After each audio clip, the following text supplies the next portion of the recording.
Rekening Ustadz Dasat Latif diblokir. Ternyata kisah pemblokiran dari PPATK ini belum selesai. Yang terbaru yaitu tadi, rekening yang maksudnya untuk pembangunan masjid malah diblokir. Nah, di sini saya cuma memberikan 3 catatan ya. Yang pertama itu, ini karena ada kekuasaan yang terlalu absolut dari PPATK. Kok bisa-bisanya mereka punya kewenangan untuk memblokir rekening. Walaupun kita tahu ya PPATK itu memang untuk menguasai aliran rekening ya.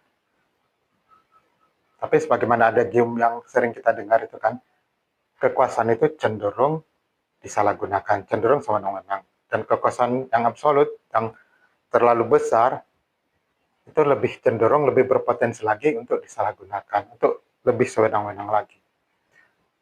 Saya nggak tahu ketentuannya seperti apa aslinya dalam peraturan perundang-undangan, tapi harusnya itu harus ada kontrol dari lembaga lain, misalnya dari pengadilan. Yang kedua, dari bank. Ini bank kok bisa-bisanya itu loh, mereka cuma nurut aja tanpa memperjuangkan hak nasabahnya. Nasabah itu kan udah dirayu-rayu untuk nabung di bank mereka. Ada kejadian seperti ini, kalau yang saya baca ya, itu bank kok iya-iya aja. Harusnya mereka memperjuangkan. Walaupun mereka memang harus tunduk pada ketentuan dari PPATK.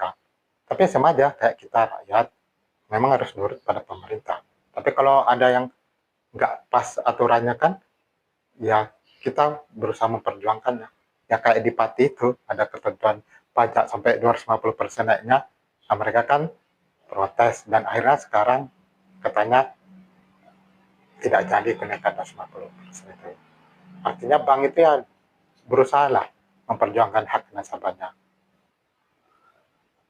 Nah, itu yang kedua. Yang ketiga, itu masih berhubungan dengan pertama. Bisa menjadi potensi untuk ladang korupsi. Karena mudah menyangkut uang, apalagi gak sedikit ya kan ada oknum-oknum, baik 1, 2 ataupun banyak, yang menyalahgunakan kewenangan ini. Sampai persyaratannya sudah lengkap. Tapi karena ingin bermain-main, ya dilama-lamain untuk berharap ada uang pelicin gitu kan.